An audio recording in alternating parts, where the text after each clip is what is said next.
우리 다 같이 묵상 기도하심으로 3월 1일 주일 예배를 하나님 앞에 드리도록 하겠습니다.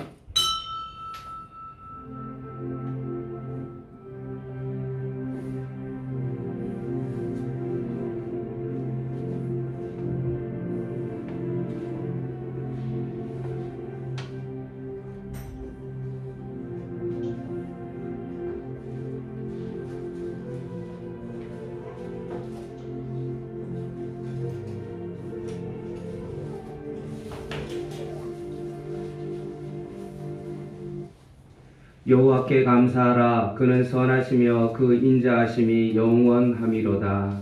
아멘.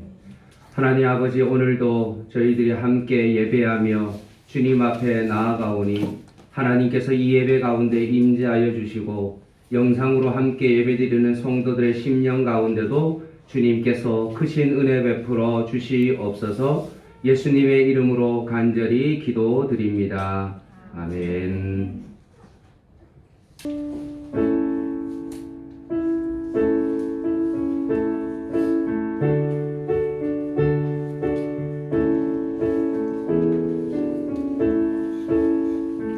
찬양하라 내 영혼아, 찬양하라 내 영혼아, 온 마음과 정성 다하여 주 찬양하라. 경배하라 내 영혼아, 경배하라 내 영혼아, 온 마음과 정성 다하여 주 경배하라.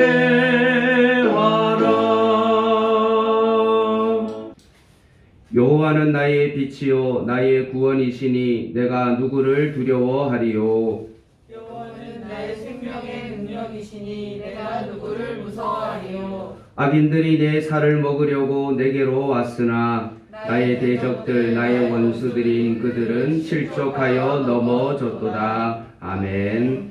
전능하사 천지를 만드신 하나님 아버지를 내가 믿사오며 그 외아들 우리 주 예수 그리스도를 믿사오니 이는 성령으로 잉태하사 동정녀 마리아에게 나시고 본디오 빌라도에게 고난을 받으사 십자가에 못 박혀 죽으시고 장사한 지 사흘 만에 죽은 자 가운데서 다시 살아나시며 하늘에 오르사 전능하신 하나님 우편에 앉아 계시다가 저리로서 산자와 죽은 자를 심판하러 오시리라. 성령을 믿사오며 거룩한 공회와 성도가 서로 교통하는 것과 죄를 사하여 주시는 것과 몸이 다시 사는 것과 영원히 사는 것을 믿사옵나이다. 아멘.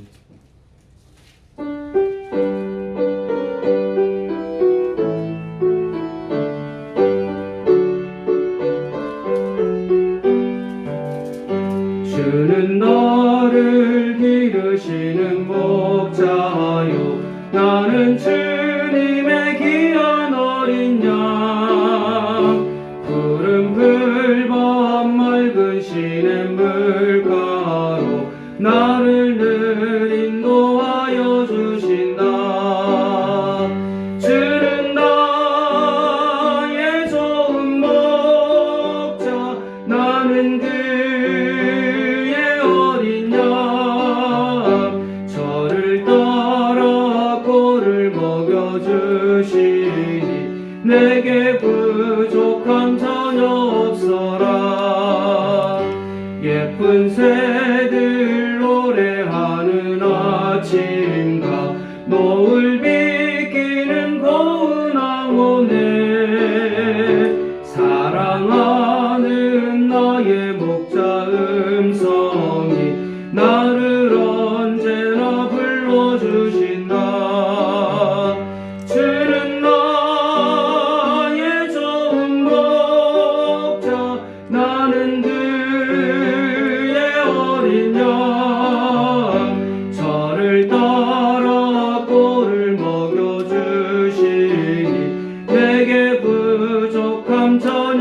없어라. 못된 짐승 너를 잊지 못하고 거친 비바람 삼지 못하리. 나의 주님 강한 손을 펼치사 나를 주야로 지켜주신다. 주는 나의 좋은 목자, 나는 그의 어린 양. 저를 따라 꼴을 먹여주시니 내게 부족한 소리 없어라.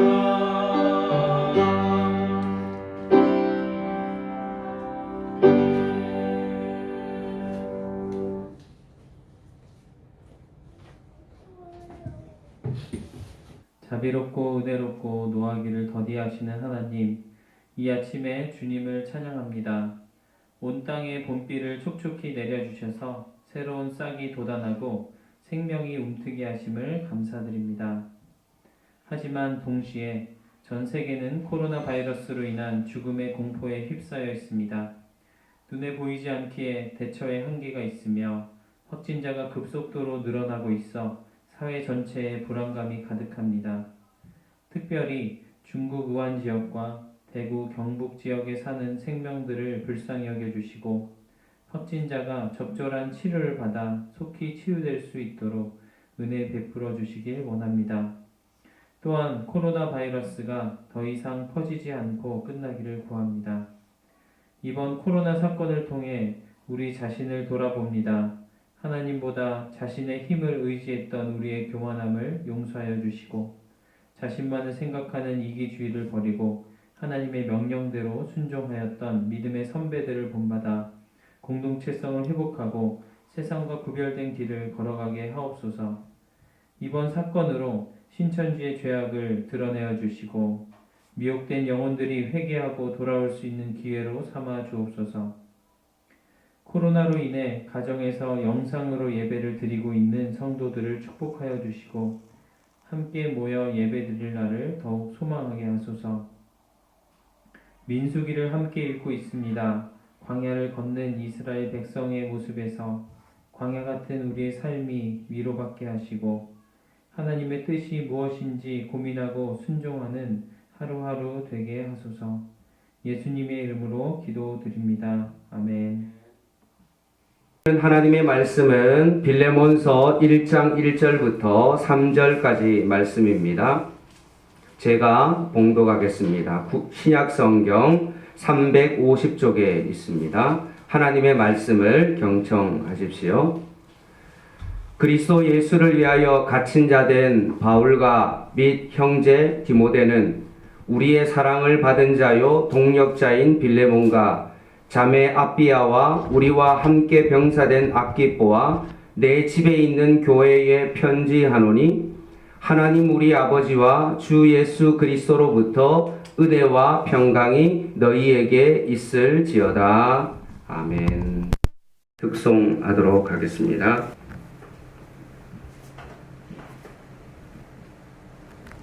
참 고마운 친구 나의 예수님, 나는 깨지기 쉬운 질그릇과 같으나 때론 낙심해도 포기치 않음은 예수의 생명이 내 안에 있기에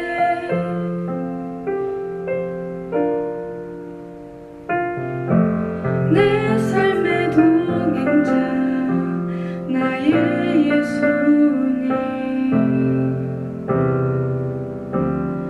나는 기대가 없는 어린 나귀 같으나 늘 쓰러져도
오늘 성경이 말하고 있는 교회는 무엇인가? 라는 것을 우리는 같이 한번 살펴보려고 합니다.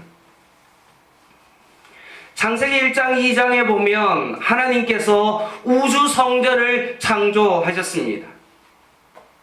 거기에 제사장으로 아담을 세우셨습니다. 그리고 그 우주 성전이 미니어처로 모형론으로 강야에서 성막으로 성전으로 자리 잡게 되어지죠. 그런데 실제적으로 이 모형론인 이 성막과 성전이 참 성전이신 그 예수 그리스도께서 이 땅 가운데 오셨습니다. 그리고 이 예수 그리스도의 어떤 참 성전이신 그 예수 그리스도가 복음의 전파의 사명을 통하여서 그 명령을 결국 교회에게 위임을 하게 되어집니다. 그리고 마지막에는 종말론에는 다시 한번 새하늘과 새 땅을 통해서 우주적인 성전이 완성되어집니다. 창세기 1, 2장에서 하나님께서 우주 성전을 만드시고 요한계시록 21장, 22장에서 다시 한번 새하늘과 새 땅에 우주 성전을 만드시고 그리고 그 강야에서 성막과 성전을 하나님께서 만드시고 그리고 그 사이에 교회를 만드시고 그 사이에 결국 참 성전이신 예수 그리스도가 거기에 성전의 중심이라는 사실입니다.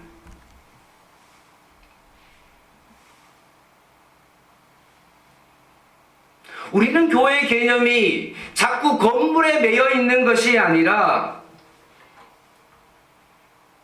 진정한 성전의 중심은 바로 예수 그리스도라는 사실을 우리는 기억해야 합니다. 구약에서 성막과 성전에서는 어떻게 했습니까? 3대 절기를 통하여서 많은 사람들이 예루살렘으로 모이기 시작했습니다. 그러나 이제 예수 그리스도께서 오심으로 말미암아 성전에 대한 패러다임이 바뀌기 시작했고 이 모든 성전의 개념이 교회로부터 가게 되었는데 이 교회는 구약에서는 어떤 고정적으로 3대 절기를 통해서 모이는 어떤 성전이었지만 이제 예수님이 오심으로 말미암아 신약시대에 있어서 성전 교회는 어떤 모습으로 나오냐 하면 사도행전 1장 8절에 보면 오직 성령이 너희에게 임하시면 너희가 권능을 받고 예루살렘과 온 유대와 사마리아와 땅끝까지 이르러 어떻게 되어집니까? 교회가 이제는 이동되어진다는 것입니다. 예수 그리스도로 말미암아 구약에서는 고정된 성전이 이제는 신약에 와서 성전의 개념이 모바일로 움직여진다는 것입니다.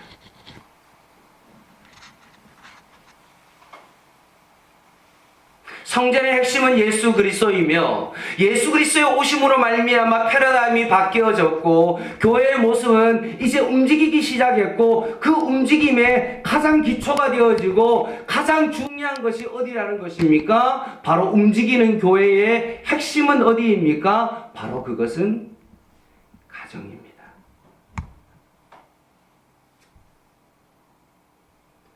오늘 본문 빌리면서 1장 2절에 보면 자매 아비아와 우리와 함께 병사된 아키뽀와 거기에 보면 내 집에 있는 교회에 편지한다. 뭐라고 되어 있습니까? 내 집에 있는 교회입니다. 여기서 내라는 그 뜻은 무엇을 이야기합니까? 골로새 지역에 있는 그 빌로몬의 집을 이야기하는 것이죠.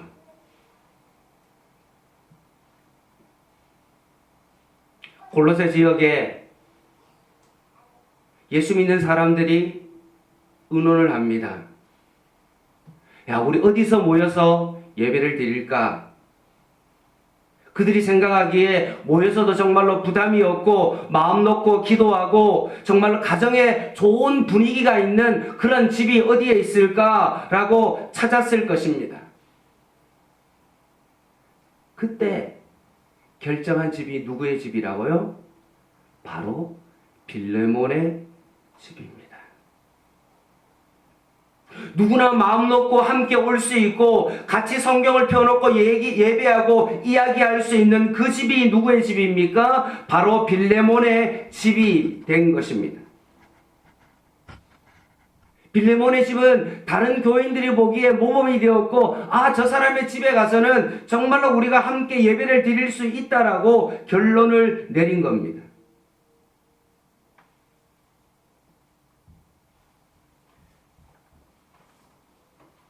사랑하는 성도 여러분,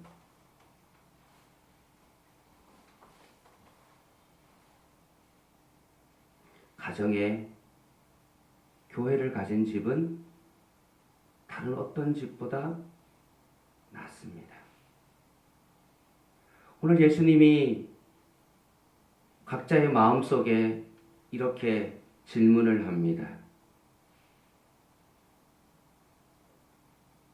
골로새 지역에는 빌레몬이라는 예배할 수 있는 그런 집이 있었는데 너희 집에는 교회가 있느냐?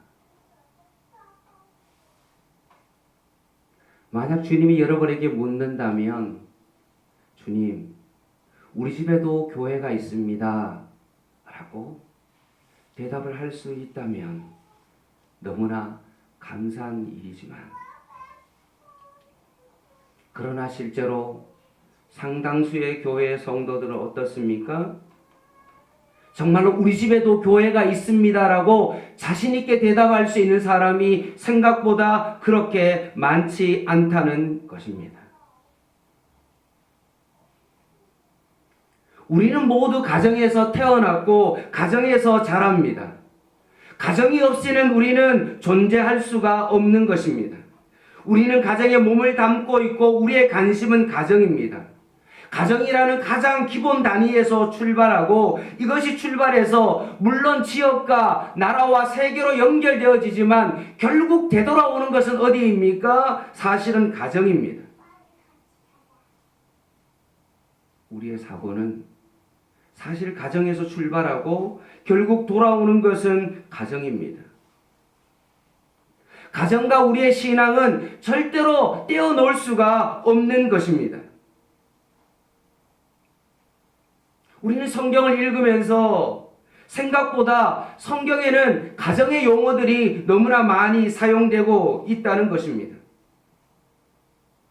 그래서 가정을 잘 이해하지 못하면 성경을 잘 이해하지 못하고 신앙을 잘 이해하지 못합니다.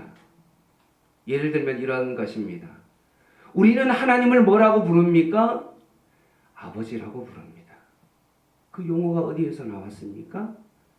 가정에서 나왔죠. 하나님과 나 사이에 가장 중요한 호칭이 뭡니까? 아버지입니다.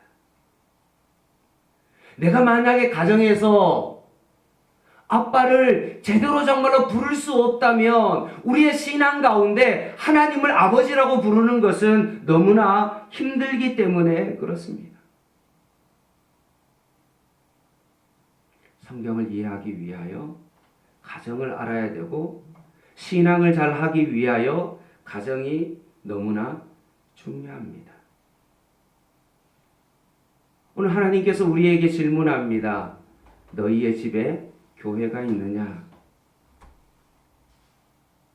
만약에 우리의 가정에 교회가 없다면 나는 신앙생활을 잘 모르는 사람입니다.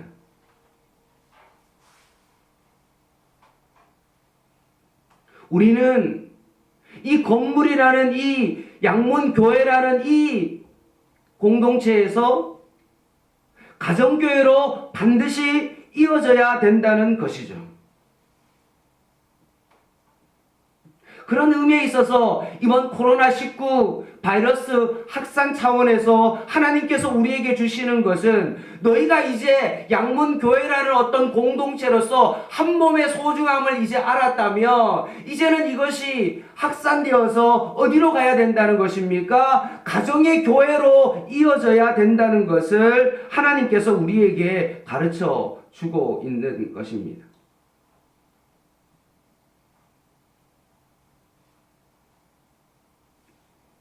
그런 의미에 있어서 여러분이 가정에서 가족과 함께 영상이지만 함께 예배 드릴 때 여러분의 가정교회가 회복되어지고 이 일들로 인하여 여러분에게 있어서 특별한 것이 일어날 수 있기를 간절히 소망합니다. 만약에 여러분의 가정에 교회가 있다면 과연 여러분에게는 어떤 일이 일어날까? 주일날 단지 양문교회라는 공동체 속에서 정말로 예배를 드리고 그것의 소중함을 알았다면 이제는 여러분이 가정에 가서 여러분의 그 가정의 교회가 생긴다면 어떤 일이 벌어질까?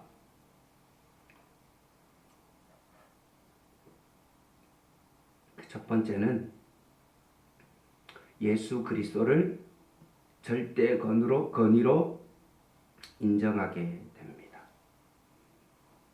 가정의 교회가 생긴다면 교회는 뭡니까? 예수 그리스도의 몸이죠. 예수님은 무엇이죠? 교회의 머리가 됩니다. 여러분의 가정에 교회가 있다면 결국 가정의 주인은 누구입니까? 예수님이죠. 가장 존귀하고 예배를 받으실 분이십니다.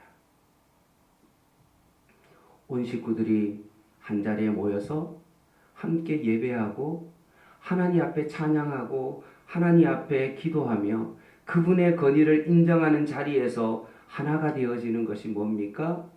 바로 그것이 가정의 교회입니다.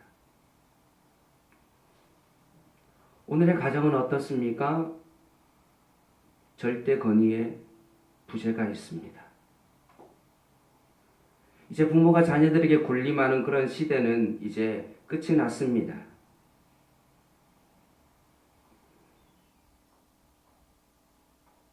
부모가 자신의 인생관을 자식에게 이해해도 말해도 그 자녀를 그것은 인정하지 않습니다. 대화를 해도 서로가 잘 통하지 않습니다. 현실 문제를 놓고 부모와 자식들이 부부 사이에 어떤 이야기를 하더라도 사실은 요즘은 의견 일치를 보기가 참으로 어렵습니다. 그래서 가정의 사상과 혼란과 가치관이 붕괴됩니다. 부모가 자녀들에게 야 이것은 진리야라고 그렇게 말하지 못합니다. 부부 사이에도 이렇게 우리가 생활하자라고 서로 부부 사이에 그런 말도 할 수가 없습니다.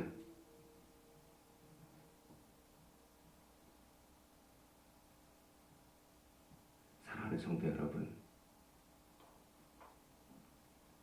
지금에도 아담과 하와를 유혹했던 사탄과 마귀가 존재하죠.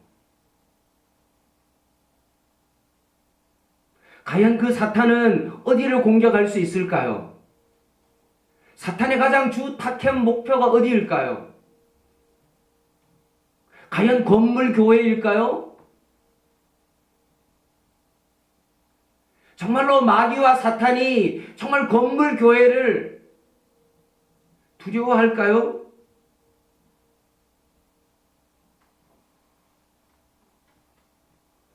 정말 사탄이 두려워하는 것이 뭘까요? 이번 코로나19 바이러스를 통해서 사탄이요, 진짜 마음을 먹으면 이렇게 바이러스로 온 세상에 만약에 그렇게 뿌린다고 그러면 한순간에 어떻게 되어집니까? 이 건물에 한 사람도 예배를 드릴 수 없는 그런 상황이 일어나요. 사단은 이렇게 모여서 모든 성도들이 예배하고 이렇게 하는 것들을 생각보다 겁내지 않을 수 있습니다. 왜냐? 못 모이게 할 수 있으니까. 바람을 확 불게 해서 모든 사람이 모일 수 없도록 할 수 있는 거죠.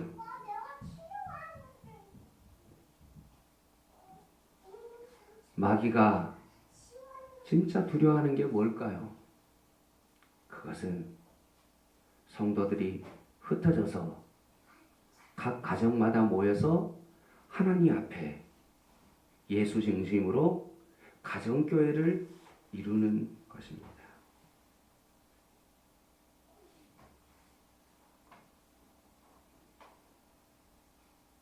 펠트안이라는 사람이 미국 사람들의 이혼율을 조사했는데 좀 오래된 통계이기는 하지만 한 31%가 이혼을 했습니다.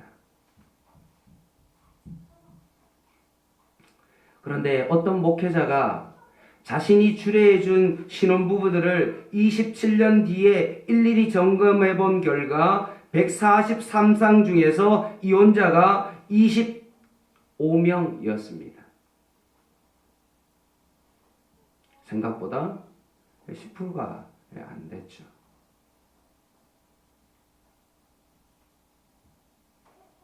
제가 주례했던 많은 사람들도 아직 이혼을 했다는 그런 소식을 들어본 적이 없습니다. 어떤 학자는 이렇게까지 이야기합니다. 많은 부부들이 이혼을 하는데 한 3분의 1 정도가 이혼을 합니다.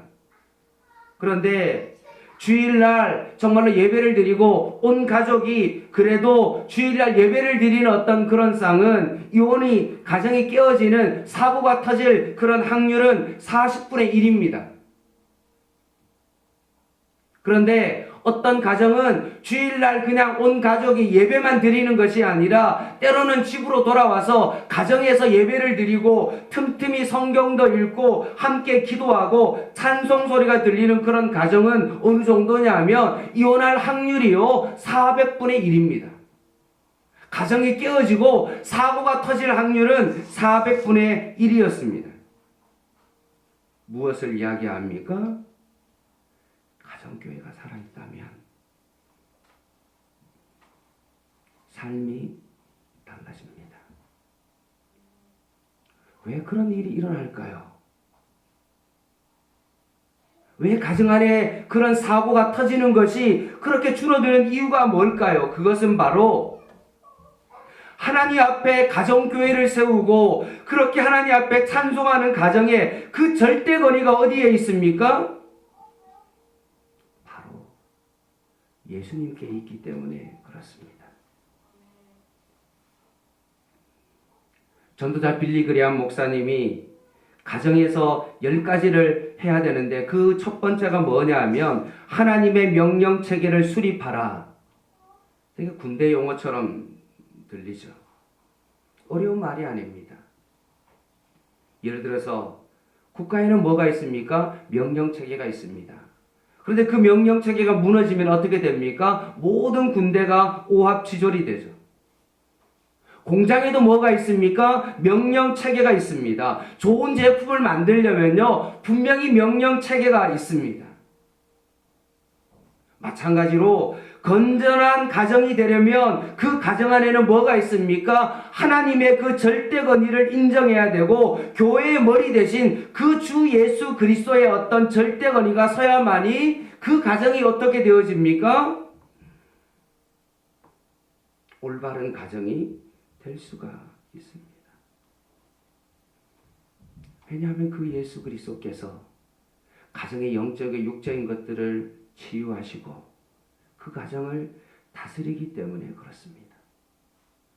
가정마다 하나님 앞에 예배하고 하나님을 찬양하고 가정교회가 세워지면 그곳에 하나님의 나라가 임하고 거기서 하나님의 의와 희락과 평강이 있기 때문에 그렇습니다.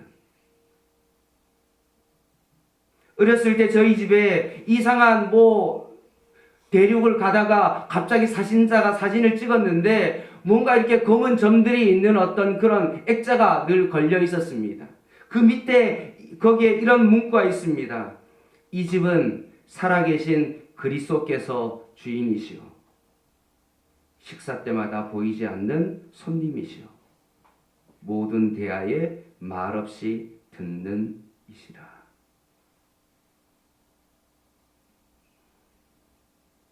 남편은 자기 권위로 아내를 다스리지 않습니다.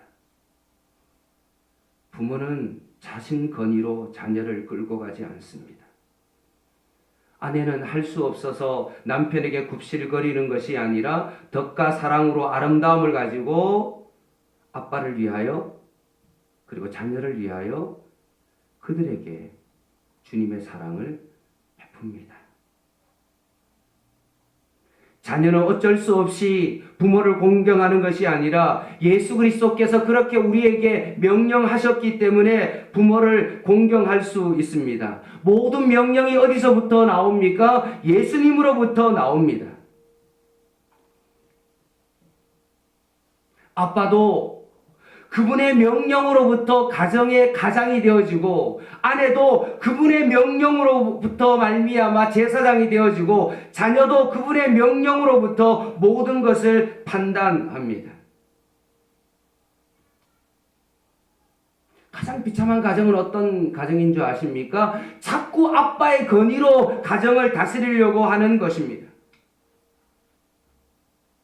반대로 엄마도 이런 역할을 하기 때문에 자꾸 아이들이 어떻게 합니까? 엄마 눈치를 봅니다. 그리고 자녀들도 마찬가지죠. 고등학교 졸업하고 자기가 이제 돈 좀 벌고 뭔가 가정에서 큰 소리를 칠 수 있는 어떤 그때가 오게 되어집니다.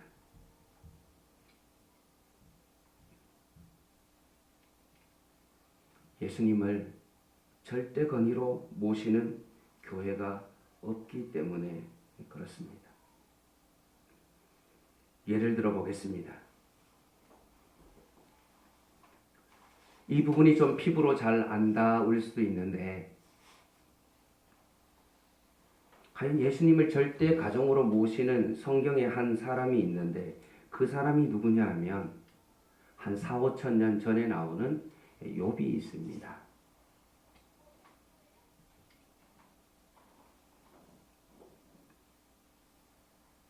욥의 연대를 좀 잘 추정할 수는 없지만 일반적으로 욥이 가정에 제단을 쌓았고 제사정적 사명을 좀 감당했다는 본문이 나오기 때문에 욥의 연대를 거의 아브라함과 같은 족장 시대로 거슬러 올라가게 되어집니다.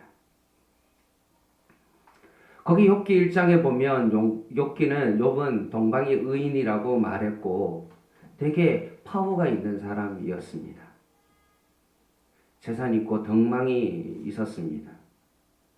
욥이 거리를 지나가면 그분의 건의 앞에 많은 사람들이 조용해졌고 많은 사람들이 그를 존경했습니다. 그래서 욥기 1장 1절에 그는 온전하고 정직하여 하나님을 경외하고 악에서 떠난 자이다 라고 말씀합니다. 욥의 가정은 다른 가정과 좀 차원이 달랐습니다. 그의 자녀들이 7남 3녀였는데 재물도 많았습니다.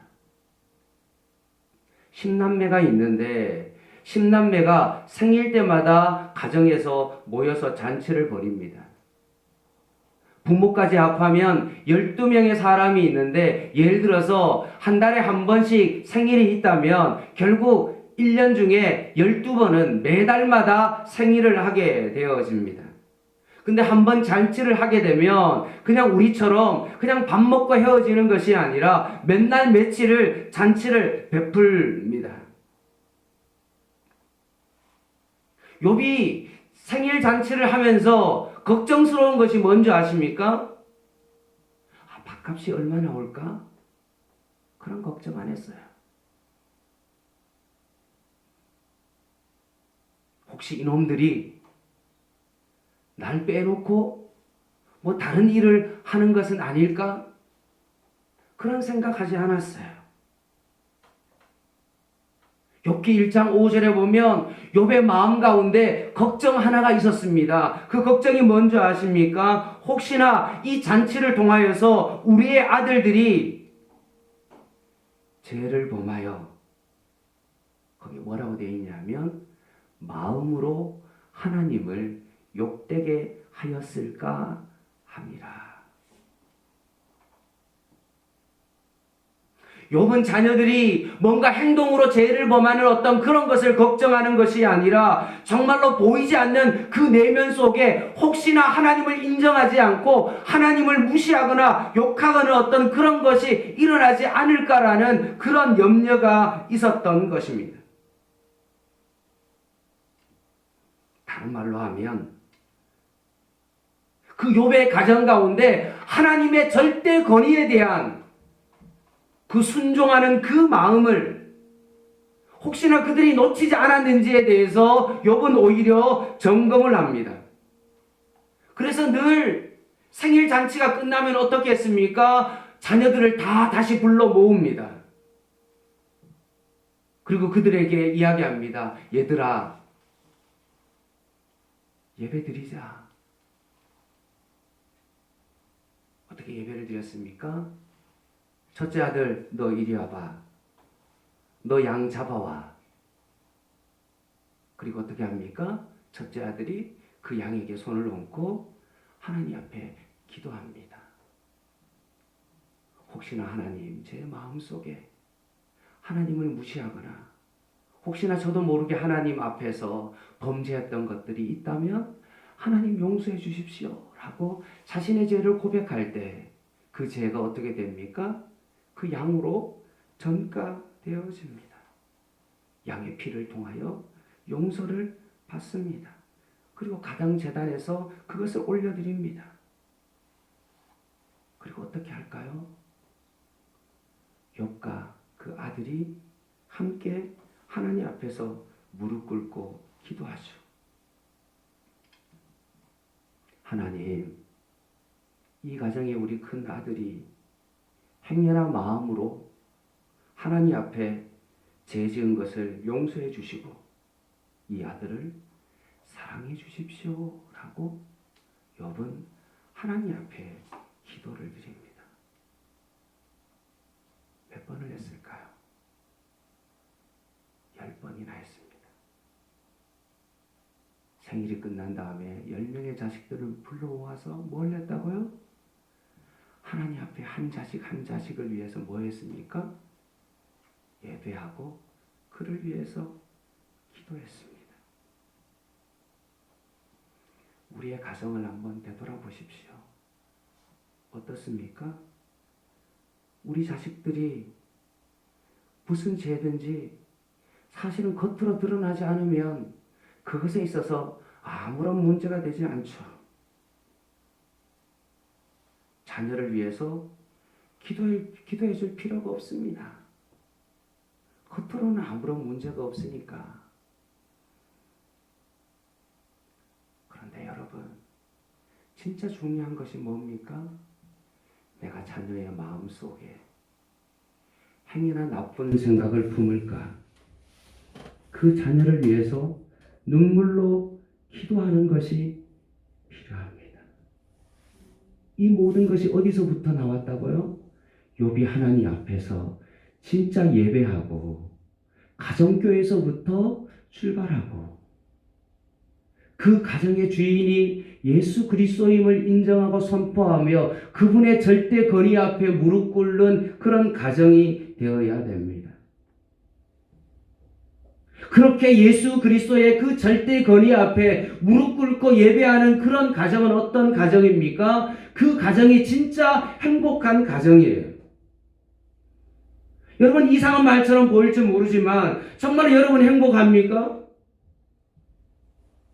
혹시 이 영상을 들으면서 보면서 나는 그래도 좀 아파트도 있고 잘 산다라고 그렇게 할 수 있지만 여러분, 진짜 돈 가지고 계신 분들, 건강하신 분들 진짜 행복하십니까? 사회적 지위를 가지신 분들 정말로 행복하시나요? 저는 말씀할 수 있습니다. 확언할 수 있습니다. 인간은 하나도 행복한 사람이 없습니다. 확실합니다. 왜냐고요? 행복하려고 몸부림칠 뿐이지 행복하지 않습니다.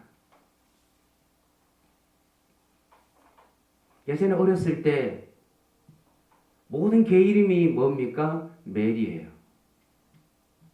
아니면 이름을 해피라고 지어요. 왜 그랬을까요? 그만큼 행복하기를 원하고 즐거워하기를 원한다는 거죠. 그 말은 무슨 말입니까? 진짜 행복하지 않다는 거예요. 그런데 여러분, 집에 교회가 있으면요, 상황이 달라집니다. 가정에서 뭔가 잘 먹는다고 행복할까요? 절대 그렇지 않습니다. 예수 그리스도께서 여러분의 가정의 주인이 되시고 경배를 받으시면 주님이 주신 행복이 여러분의 가정 가운데 있습니다. 예를 들어 보겠습니다.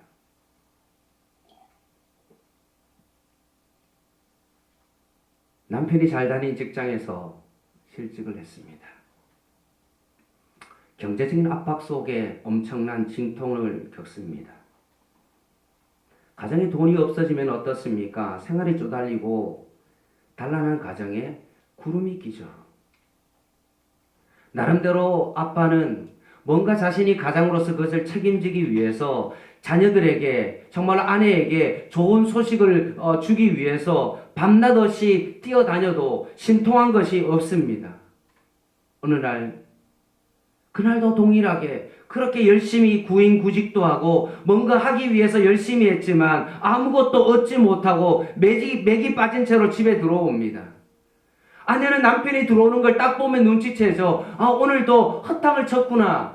그럼에도 불구하고 피곤하고 초췌한 남편을 위해서 아내는 어떻게 합니까? 자기도 아픈 마음이 있지만 남편을 위하여 하루의 일상을 마무리하는 상을 차려줍니다. 그리고 밥을 다 먹고 난 다음에 오늘 하루에 있었던 일상을 함께 나눕니다. 이럴 때 이 가정 가운데 교회가 세워지고 정말로 그 가정에 예수가 주인인 그런 가정은요, 거기에 무슨 일이 일어나냐 하면요, 이럴 때 행복의 문이 열려집니다.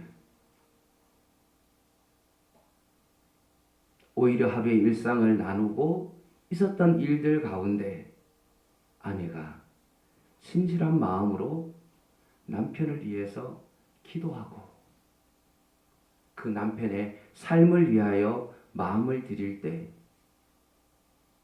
하루 종일 너무나 힘들고 초췌하고 피곤했던 그런 마음이 있지만 이런 나에게 아내가 기도해 준다는 그 기도를 같이 듣고 하나님 앞에 올려드리면서 마음속에 뭐가 올라옵니까? 정말로 뭉클한 감동이 오는 거죠. 그게 뭡니까? 진짜 행복이죠.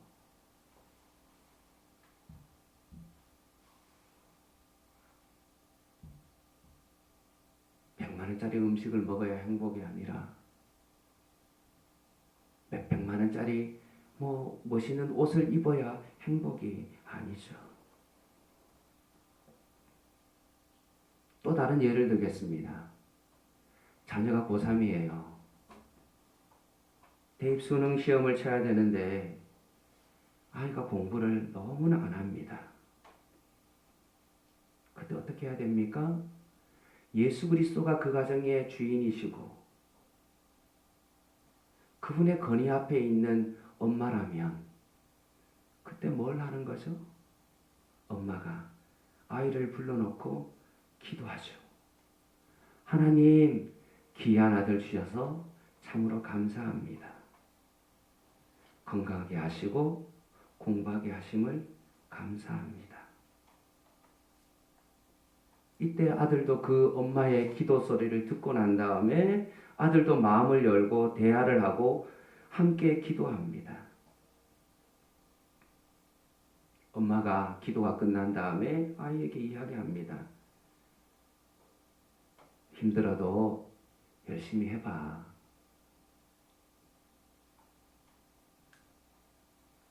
너가 공부를 좀 못하는 거는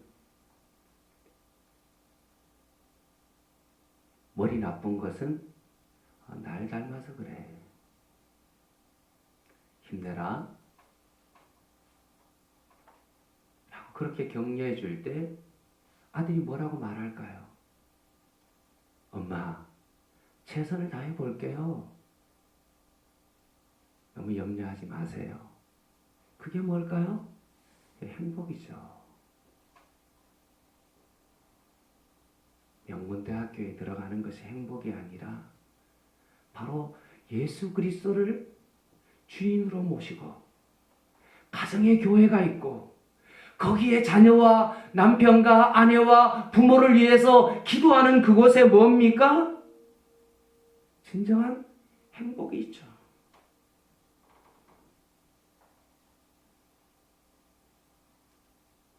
사단이 정말로 무엇을 가장 두려워할까요? 건물교회를 두려워할까요? 천만의 말씀. 여러분, 건물교회는요, 바람이 불면요, 날아갈 수도 있습니다. 지금보다 코로나19와 보다 더 강력한 일들이 벌어질지 사실 누가 알 수 있습니까? 진짜 사단이 두려워하는 것이 뭘까요? 바로 가정교회이죠. 사단은 어떻게 하든지 가정에 교회가 세워지는 것을 아마 가장 두려워할 것입니다.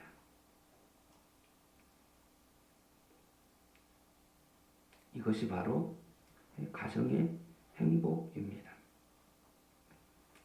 마지막으로 성전 이야기를 좀 하고 말씀을 좀 마치려고 그럽니다.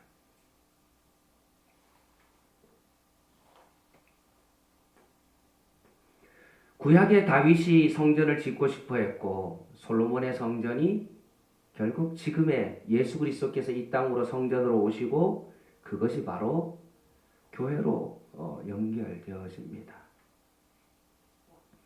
그런데 오늘날의 교회는 고정적인 구약의 어떤 그런 성전이 아니라 모바일로 이동하는 어떤 그런 교회입니다. 너희가 하나님의 성전인 것과 하나님의 성령이 너희 안에 거하시는 것을 알지 못하느냐라고 말했던 것처럼 오늘날의 성전은 어떻게 됩니까? 교회는 이동하게 되어 있습니다. 그럼에도 불구하고 우리의 마음속에는 늘 성전은 건물로 오해하고 무엇인가 우리는 건물교회에 여전히 예수님이 이 땅 가운데 오셨는데도 불구하고 고정되어 있는 우리들의 모습을 봅니다. 그런데 제가 구약 성경에 다윗이 성전을 건축하고자 했을 때 과연 다윗에게 있어서 과연 우리가 생각하는 어떤 그런 건물 개념에 있어서의 어떤 성전이었을까라는 생각을 다시 한번 하게 되었는데요. 사무엘하 7장에 보면 다윗이 주변 나라들과 전쟁을 치루어서 원수들을 다 물리치고 난 다음에 편안히 성전에 있었을 때 선지자 나단을 불러서 이렇게 이야기합니다. 볼지어다 나는 백향목궁에 살거늘 하나님의 궤는 휘장 가운데 있도다. 나는 좋은 집에 살고 있는데 하나님의 궤는 그 언약궤는 그냥 휘장 가운데 놓여 있다는 거죠. 그래서 나단 선지자에게 내가 하나님의 집을 지어주겠다, 성전을 지었으면 좋겠다라고 그렇게 선지자에게 말합니다. 왜 그렇게 말할까요?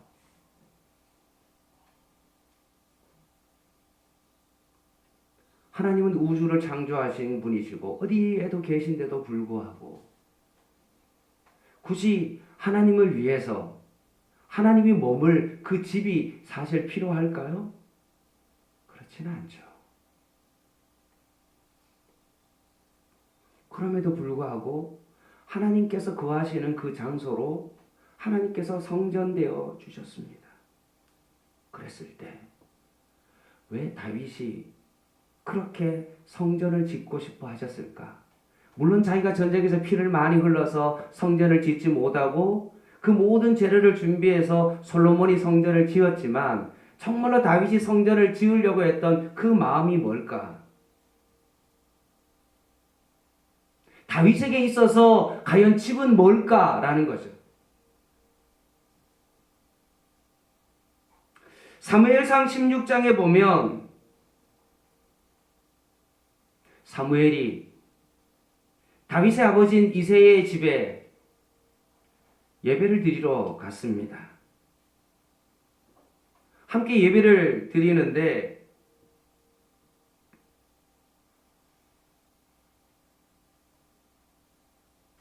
실제로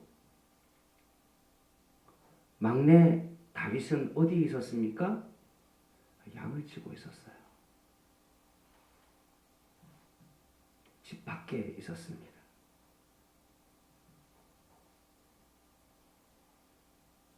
근데 사무엘이 자녀들이 더 없냐?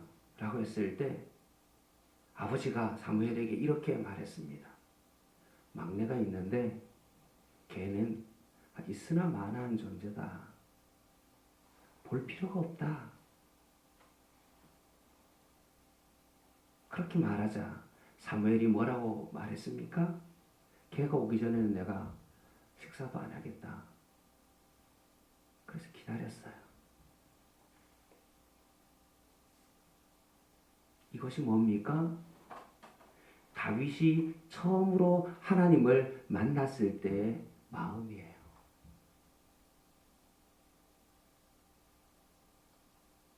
다윗이 어떤 이유든지 왜 그렇게 아버지와 형제들의 어떤 그런 관심을 받지 못하고 어떤 그런 이유로 정말로 양을 칠 수밖에 없었던 그 형편을 알 수 없었지만 가정에서 정말로 무시되어지고 집에 소속감도 없이 가정에서 있으나 마나한 그런 존재였는데 그가 처음으로 만난 것은 뭡니까? 하나님이 나를 그 집에서 기다리고 계셨다는 것입니다. 이렇게 소외되고 무시당하고 양을 칠 수밖에 없었던 그런 상황인 나를 하나님께서 집에서 나를 기다려 주셨다는 거예요. 다윗에게 있어서 그런 마음이 있었기 때문에 다윗에게 있어서 집은 너무나 특별한 곳이에요. 하나님을 만났던 곳, 내가 부족해도 나를 기다려줬던 그곳, 그것은 바로 다윗에게 집이었죠. 근데 자신이 그렇게 좋은 집에 살고 있는데 하나님은 휘장 옆에 그렇게 방치되어 있는 듯이 있는 그 모습을 보고 어떠했습니까? 다윗은 하나님을 위하여 집을 짓고 싶다라고 고백했습니다. 이것을 너무나 잘한 하나님께서 너는 전쟁을 치르고 정복정제하고 나를 안정적으로 하는 거고 피를 너무나 많이 흘렸기 때문에 할 수 없고 솔로몬을 통해서 하나님의 성전을 짓게 하셨습니다.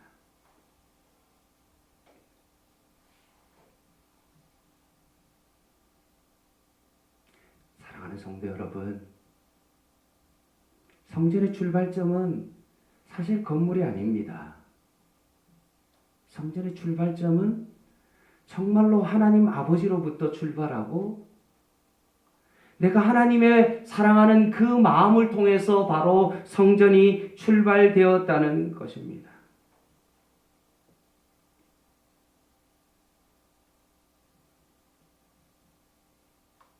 우리가 생각하는 집은 내가 돈만 있으면 청약 부금을 붓고 뭔가 이렇게 일정한 금액을 잘 정말로 적립해가지고 얻을 수 있는 어떤 그런 집이 아니라 우리가 정말로 꿈꾸고 지어야 될 진짜 집은 어떤 집입니까? 영혼의 안식이 있고 하나님이 주인 되어지는 정말로 하나님을 생각하고 나를 기다려주고 나를 만나주신 그 하나님이 너무나 좋은 그런 집을 우리는 꿈꿔야 되고,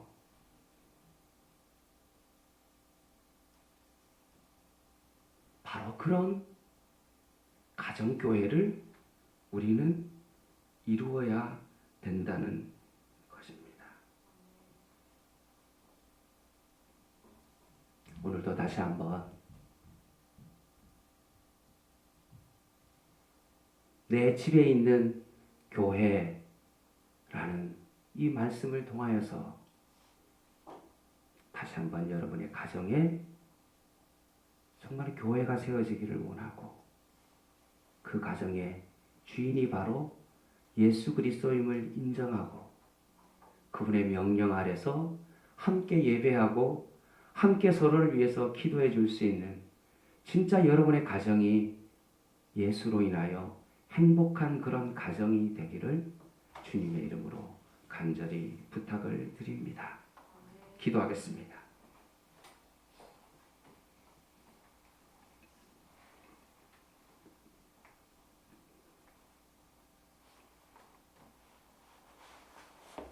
하나님 아버지, 우리가 흩어져서 오늘 이 시간 각 가정에서 함께 예배를 드립니다. 이 가정 가운데 예수 그리스도가 주인 되어 주시고 우리가 그의 몸이 되게 하여 주시고, 예수 그리스도의 그 건의 아래서 내가 가장이 되게 하시고 제사장이 되게 하시고 자녀가 되게 하여 주시옵소서. 이번 일로 인하여 흩어져서 예배를 드리지만 더욱더 이 일로 인하여 우리 양문교회가 모이는 교회뿐만 아니라 흩어지는 가정교회가 회복되어지는 하나님의 은혜가 있게 하여 주시옵소서. 예수님의 이름으로 기도드립니다. 아멘.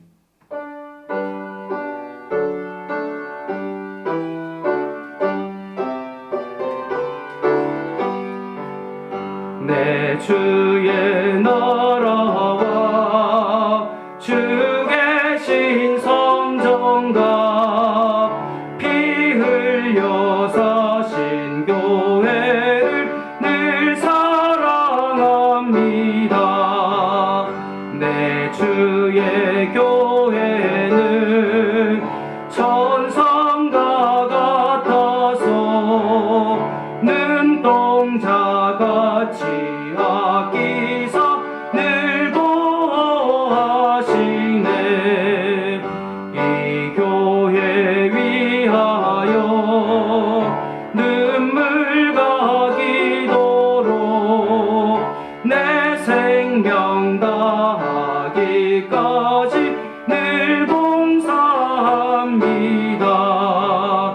성도의 교제와 교회의 위로와 그 주와 맺은 언약을 늘 기뻐합니다. 하늘의 영광과 베푸신 은혜가 진리와 함께 영원히 시온에 넘치네.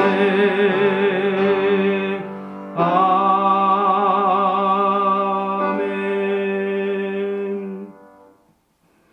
우리 가족분들과 같이 인사하겠습니다. 예수님이 우리 가정의 주인이십니다. 인사하겠습니다. 제가 당신을 기도로 섬기겠습니다. 교회 소식 전해드리겠습니다. 코로나19 예방을 위한 양문교회 예배 및 모임 안내입니다. 주중예배, 새벽기도, 수요예배, 금요기도회가 없습니다.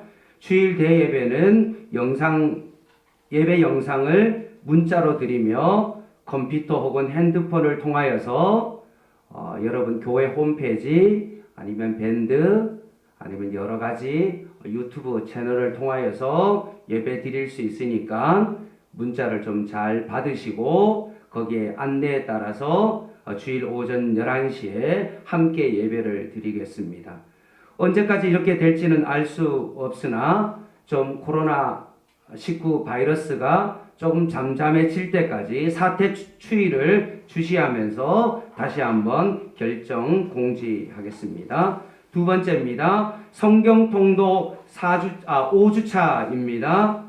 구역 모임에 좀 한 주 읽었던 성경 본문 장수를 구역장님을 통해서 잘 보고해 주시고요. 3월 2일부터 8일까지 민수기와 레위기 말씀 잘 읽어 드리시고 보통 가이드 용지가 양면 한 장 나갔는데 교회 잘 올 수 없으니까 지금 교회 주보 올려놓은 그 게시판에 올려놨으니까 보시고 참고하시고 개인적으로 필요하시면 카톡이나 문자를 요청하시면 보내드리도록 하겠습니다. 세 번째입니다. 성도들의 관심과 기부로 손소독제를 만들어서 25곳에 보냈습니다. 그리고 대구 경북 지역에 더 많은 양을 보내드렸고요. 좀 여유가 되어서 성도 각 가정당 하나씩 이렇게 나눠드리게 되었습니다. 예배 잘 올 수 없지만 가까이 계신 분들은 교회 오셔서 안내석에 자신의 이름에 동그라미 체크를 하시고 각자 가져가시면 되겠습니다. 너무 멀리 계신 분들은 좀 고려해서 택배를 보내든지 다른 방법을 통해서 잘 전해드리도록 하겠습니다. 네 번째입니다. 오늘 예배 중에 예배 특송을 하신 분이 있는데 그분이 바로 학사관에서 생활하게 된 우리 염예진 자매님입니다. 여러분에게 소개도 하고 목소리로 여러분에게 인사드렸는데 나중에 교회에서 보시면 귀한 교제 할 수 있기를 바랍니다. 이제 마지막 폐 찬송하고 제가 헌금 기도하고 마치겠습니다.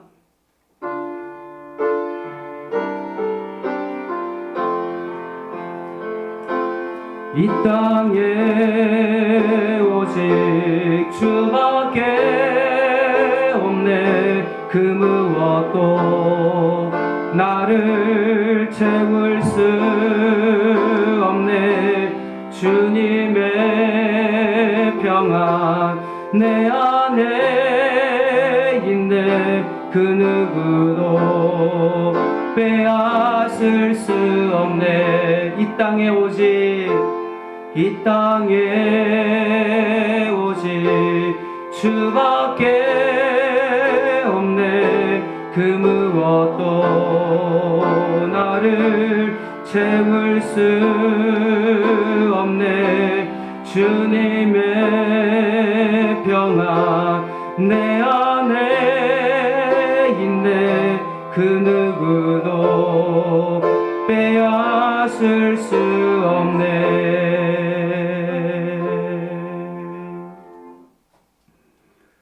교회 헌금은 교회 기업은행 계좌를 통해서 헌금을 하시고 입금이 좀 어려우신 분들은 개인적으로 잘 보관하셨다가 나중에 예배가 다시 모일 때 그때 한 번에 하시면 되겠습니다. 기도하겠습니다.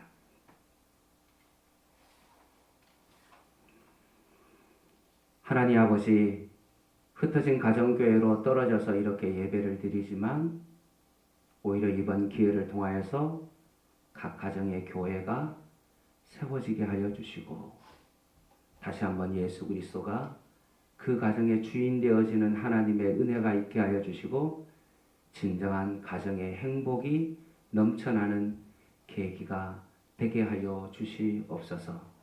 오늘도 귀한 예물 드린 손길마다 하나님께서 기억하여 주시고 특별히 선교사님을 위하여 우리의 마음을 드리고 드린 이 구역 헌금이 더 주님을 위해서 사용되게 하여 주시옵소서. 지금은 우리 주 예수 그리스도의 은혜와 하나님의 그 크신 사랑과 성령의 교통하심이 내 집에 있는 교회로 다시 한번 예배자로 살기를 소원하는 사랑하는 모든 성도들의 머리 위에,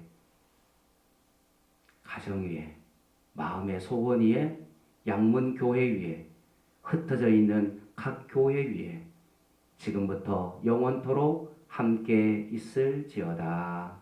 아멘.